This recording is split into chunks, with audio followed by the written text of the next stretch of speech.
Part 1. William McKinley, the president who was the target. September 6, 1901. President William McKinley is shaking hands at the Pan American Exposition in Buffalo, New York, working through a receiving line of several hundred people, doing the thing presidents do at public events, when a 28-year-old named Leon Czolgosz steps forward with a pistol, hidden under a bandaged hand, and shoots him twice at point-blank range. McKinley dies 8 days later. Czolgosz is an anarchist, part of a loosely connected international movement that had already killed the King of Italy, the Empress of Austria, and the Prime Minister of Spain in the preceding years. He told police afterward that he believed McKinley was an enemy of working people and that killing him was the right thing to do. He was electrocuted 45 days after the assassination. McKinley's response to his own assassination was, by every account, remarkably composed. When the crowd seized Czolgosz, McKinley's immediate instinct was to intervene. "Don't let them hurt him," he said to the men dragging his shooter away. He was more concerned, in those first moments, with the welfare of the man who had just shot him, than with the wound in his own stomach. His successor, Theodore Roosevelt, responded to anarchist terrorism more broadly with the Anarchist Exclusion Act of 1903, the first federal law to exclude immigrants based on political ideology. It was a significant expansion of federal power, and it set a precedent that would echo through American immigration policy for the next century. The idea that certain beliefs made a person inadmissible to the country, that the government could screen not just for criminal history but for political thought, started here, with a dead president and a man with a gun under a bandage. Part 2. Woodrow Wilson, the Wall Street bombing. Nobody remembers. Here's one most people don't know. September 16, 1920. Lunchtime. A horse-drawn wagon parks outside the J.P. Morgan building at 23 Wall Street in the heart of New York's financial district. The driver disappears into the crowd. At 12:01 p.m., 100 pounds of dynamite packed with 500 pounds of cast-iron window sash weights detonates in the middle of the most heavily trafficked financial street in the country. 38 people die immediately. Hundreds more are injured. Windows shatter 8 blocks away. It remains one of the deadliest terrorist attacks on American soil until Oklahoma City in 1995, and Woodrow Wilson was president when it happened. Here's the thing about Wilson's response.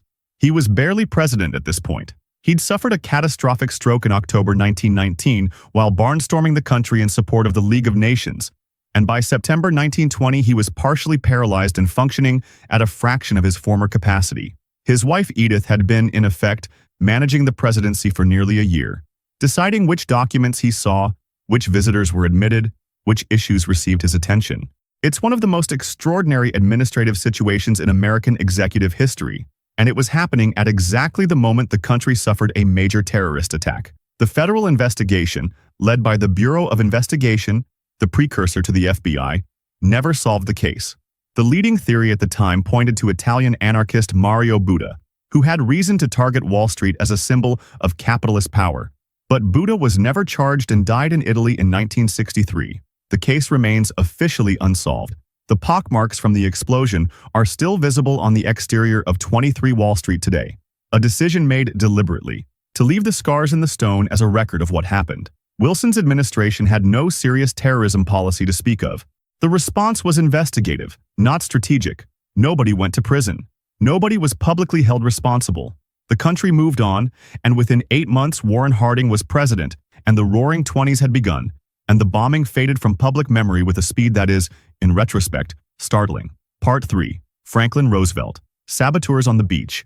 June 1942. 6 months after Pearl Harbor, 2 German submarines surface off the coast of the United States. One beaches itself on Long Island. The other surfaces near Jacksonville, Florida. 8 men wade ashore in the dark, 4 on each coast, carrying explosive charges, incendiary devices, and enough cash to fund an extended sabotage campaign against American industrial and transportation infrastructure. They have a list of targets: aluminum plants, railroad junctions, the Niagara Falls hydroelectric facility. They have fake identity documents. They blend into the civilian population. Within 2 weeks, all 8 of them are in federal custody. One of the men, a naturalized American citizen who had returned to Germany before the war, contacted the FBI almost immediately and turned them all in. FBI Director J. Edgar Hoover announced the arrest publicly and took full credit, implying that skilled federal detective work had cracked the operation. The reality, which emerged later, was considerably more embarrassing. The FBI only knew because a saboteur walked into their office. Roosevelt's response was swift and legally consequential. He convened a military tribunal, not a civilian court, to try the 8 men, arguing that enemy combatants who had violated the laws of war by operating in civilian clothes didn't have access to the federal court system. The Supreme Court upheld the tribunals in a hasty unanimous decision handed down within days of hearing the case. 6 of the 8 men were executed. The 2 who cooperated received prison sentences and were eventually deported. The legal framework Roosevelt established, that the executive branch could designate enemy combatants and try them outside the civilian court system, sat dormant for 60 years, then was pulled out of the case files after September 11th and applied by the next Republican administration that faced a major terrorist attack. FDR's 1942 military tribunal ruling was cited directly in the legal arguments about Guantanamo Bay. The echoes of that decision are still in American law today. Part 4. Jimmy Carter. When the hostages defined the presidency. November 4, 1979. A group of Iranian students stormed the U.S. Embassy in Tehran and take 66 Americans hostage. They demand the return of Shah Mohammad Reza Pahlavi, who had fled Iran after the revolution and was receiving cancer treatment in the United States. Carter refuses to hand over the Shah. The students, with the tacit support of Ayatollah Khomeini's new Islamic Republic, keep the hostages. They are held for 444 days. Carter's initial response was diplomatic, economic, and deliberate. He froze Iranian assets, imposed an embargo, and pursued negotiations through intermediaries. For the first few months, he resisted military options on the grounds that any action that endangered the hostages was unacceptable. The hostages' safety came first. It was a defensible position. It was also a position that made him look, to a significant portion of the American public, like a president who could not project strength. By April 1980, with the crisis entering its 6th month and the presidential primary against Ted Kennedy making his political vulnerability visible, Carter approved a military rescue operation called Eagle Claw. The plan was complex. 8 helicopters flying from a carrier in the Arabian Sea to a staging area in the Iranian desert, then into Tehran to extract the hostages. It failed before it reached Tehran. 3 of the 8 helicopters malfunctioned in a dust storm. Without the required minimum number of aircraft, the mission commander recommended aborting. Carter approved the abort. During the withdrawal, 2 aircraft collided on the ground, killing 8 American servicemen. Secretary of State Cyrus Vance, who had opposed the mission from the beginning and offered his resignation before it launched, formally resigned when it failed. Carter went on television and took full responsibility. The hostages remained in captivity. Ronald Reagan won the 1980 presidential election by nearly 10 points. The hostages were released on January 20, 1981, the day of Reagan's inauguration, after 444 days. The timing has been debated ever since. Carter's handling of the Iran hostage crisis became the defining case study in what happens when a terrorist situation consumes a presidency. When the captors understand that the captives aren't just leverage against a government, but leverage against an election and use them accordingly. Part 5. Ronald Reagan, Beirut, and the Limits of Retaliation. April 18, 1983. A delivery truck loaded with explosives detonates outside the U.S. Embassy in Beirut, Lebanon. 63 people die, including 17 Americans. Reagan responds by maintaining the U.S. presence in Lebanon, part of a multinational peacekeeping force trying to stabilize the country after the Israeli invasion of the previous year. 6 months later, on October 23, 1983, 2 truck bombs hit simultaneously. One hits the U.S. Marine barracks at the Beirut airport. The other hits a French paratrooper compound 2 miles away.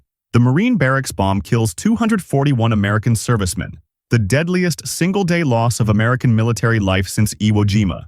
Reagan addresses the nation. He calls the bombers despicable and vows that American forces will not be intimidated. 4 months after that, he quietly withdraws all U.S. forces from Lebanon. He calls it a redeployment. Critics call it the thing it is, a retreat in the face of terrorist violence. Here's why this matters. The withdrawal from Lebanon sent a message to every terrorist organization watching, and they were watching, that a sufficiently large and costly attack could change American foreign policy. Osama bin Laden cited Beirut specifically and repeatedly in the years that followed as proof that the United States would not sustain casualties. He was working off the Reagan data when he planned the 1993 World Trade Center bombing, the 1998 embassy attacks, and ultimately September 11th. The Beirut withdrawal is not a footnote. It is a case study in how a terrorist attack's consequences extend far beyond the immediate moment. Reagan also retaliated, or tried to. A U.S. airstrike on Syrian-controlled positions in Lebanon in December 1983 resulted in 2 American aircraft shot down, 1 pilot killed, and another, Lieutenant Robert Goodman, taken prisoner. The prisoner was eventually released through negotiations conducted by Jesse Jackson. None of it changed the strategic situation. The perpetrators of the Beirut bombings were never prosecuted. Hezbollah, which is widely believed to have carried out the attacks, has operated continuously from Lebanon ever since. Part 6. Bill Clinton, the decade that built. September 11th. The 1990s were the decade when modern jihadist terrorism introduced itself to American soil, and Bill Clinton was president for almost all of it. February 26, 1993. A truck bomb detonates in the parking garage beneath the World Trade Center's North Tower. The plan, conceived by Ramzi Youssef, was to topple the North Tower into the South Tower and kill tens of thousands of people. It failed. 6 people died, more than 1,000 were injured, and the towers stood. But not because of any intelligence failure that was caught or any policy that stopped it. The bomb was too small and placed slightly wrong. The attack was a near miss on a catastrophic scale, and the lesson drawn from it, that al-Qaeda was operationally capable but limited, turned out to be wrong. Clinton's Justice Department prosecuted the perpetrators through civilian courts, won convictions, and handed out long prison sentences. The response was treated as a law enforcement matter, not a military one. This was a deliberate choice, and it reflected a genuine philosophical position. Terrorism was a crime, criminals belonged in courts, and the rule of law was both the correct response and the response most likely to delegitimize terrorist movements over time. That framework was tested repeatedly. The 1995 Oklahoma City bombing, 168 dead, the deadliest domestic terrorist attack in American history at that point, was carried out by Timothy McVeigh, a U.S. Army veteran with no foreign connections. It was prosecuted the same way. McVeigh was executed in 2001. Clinton also launched cruise missile strikes on suspected al-Qaeda training camps in Afghanistan and a pharmaceutical plant in Sudan in 1998, after the U.S. embassy bombings in Kenya and Tanzania killed 224 people. The strikes killed relatively few militants, destroyed a facility whose connection to chemical weapons production was disputed, and were widely criticized as a distraction from the Monica Lewinsky investigation. The Taliban did not hand over Osama bin Laden. Al-Qaeda continued planning. Whether a more aggressive military posture in the 1990s would have prevented September 11th is the counterfactual that serious analysts have debated for 25 years. What's not debatable is that by January 2001, when Clinton left office, Al-Qaeda had attacked American targets on 4 continents, killed hundreds of Americans, and was operating training camps in Afghanistan with the knowledge of the U.S. intelligence community. The framework for what came next was already built. Part 7. George W. Bush. The response that reshaped the world. He sat in that classroom for 7 seconds. Then he stood up, walked out, and for the next 7 years made decisions that are still shaping the planet. September 11th, 2001, killed 2,977 people in New York, Arlington, and a field in Pennsylvania. By any metric, scale, coordination, impact, symbolism, it was the most consequential terrorist attack in American history, and Bush's response to it was the most consequential presidential response to terrorism in American history, for better and worse. The immediate response was almost universally praised. Bush stood on the rubble at Ground Zero with a bullhorn and told a rescue worker who said he couldn't hear him, "I can hear you. The rest of the world hears you, and the people who knocked these buildings down will hear all of us soon." It was one of the most effective pieces of presidential communication in modern memory. His address to Congress 9 days after the attacks drew 80 million viewers and an 86% approval rating. Then came the decisions. The authorization for use of military force, passed 3 days after the attacks, gave the president sweeping authority to use force against anyone connected to September 11th, and was interpreted, over the following years, far more broadly than its text required. The invasion of Afghanistan in October 2001 toppled the Taliban government and destroyed al-Qaeda's primary training infrastructure. The USA Patriot Act, passed 45 days after the attacks, expanded domestic surveillance authority in ways that were not fully disclosed to the public for years.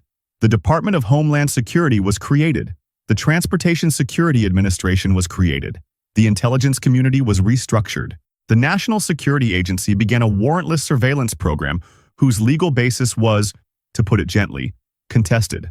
Then, in March 2003, citing intelligence assessments of Iraqi weapons of mass destruction that turned out to be wrong, Bush invaded Iraq. It is impossible to fully disentangle the invasion of Iraq from the response to September 11th, because the administration explicitly linked them in the public argument even though Iraq had no operational connection to September 11th. The Iraq War killed approximately 4,500 American service members, wounded 32,000 more, killed somewhere between 150,000 and 600,000 Iraqi civilians depending on which methodology you use, cost over $2 trillion, destabilized the region, and created the conditions that eventually produced ISIS. Osama bin Laden was killed in Pakistan in 2011 under the next president. Whether Bush made the right calls in Afghanistan, the wrong calls in Iraq, or both simultaneously is still a live political argument. What isn't argued is the scale of the response.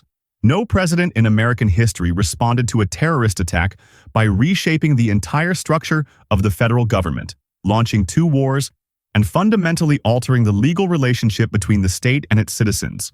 Nobody before or since has come close. Part 8.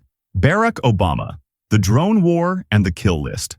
Obama inherited 2 active wars, a detention facility at Guantanamo Bay he'd promised to close, and an intelligence community with tools, surveillance programs, enhanced interrogation memos, military commissions, that he found legally and morally problematic. His response to terrorism was, in the most precise sense, a reaction against the Bush framework, and in some ways it was more lethal. He ended enhanced interrogation.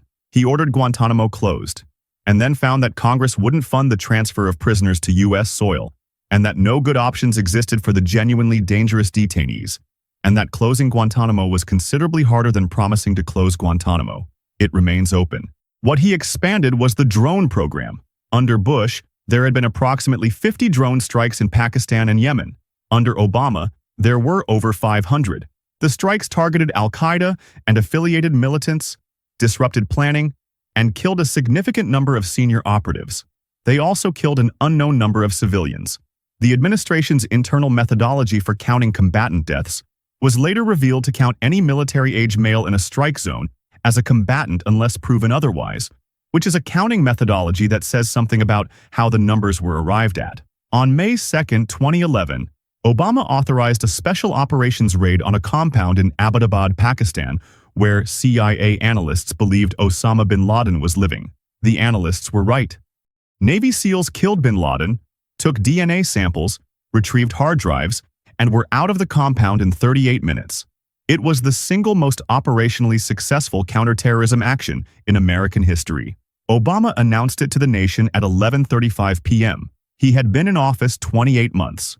Then, in 2014, a jihadist organization in Iraq and Syria, built substantially from former Iraqi military officers who had been disbanded by the Bush administration's de-Baathification policy, declared itself a caliphate and swept across a territory larger than the United Kingdom. ISIS. Obama's response was an air campaign and an advisory mission. No large-scale ground forces, a deliberate departure from the Iraq War model. It slowed ISIS, but didn't destroy it. The caliphate was eventually eliminated militarily by the Trump administration in 2019. Part 9. Donald Trump and Joe Biden, the post-caliphate era.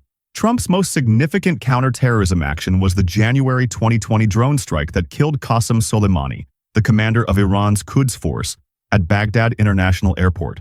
Soleimani had been responsible for attacks that killed hundreds of American service members in Iraq over the preceding 2 decades.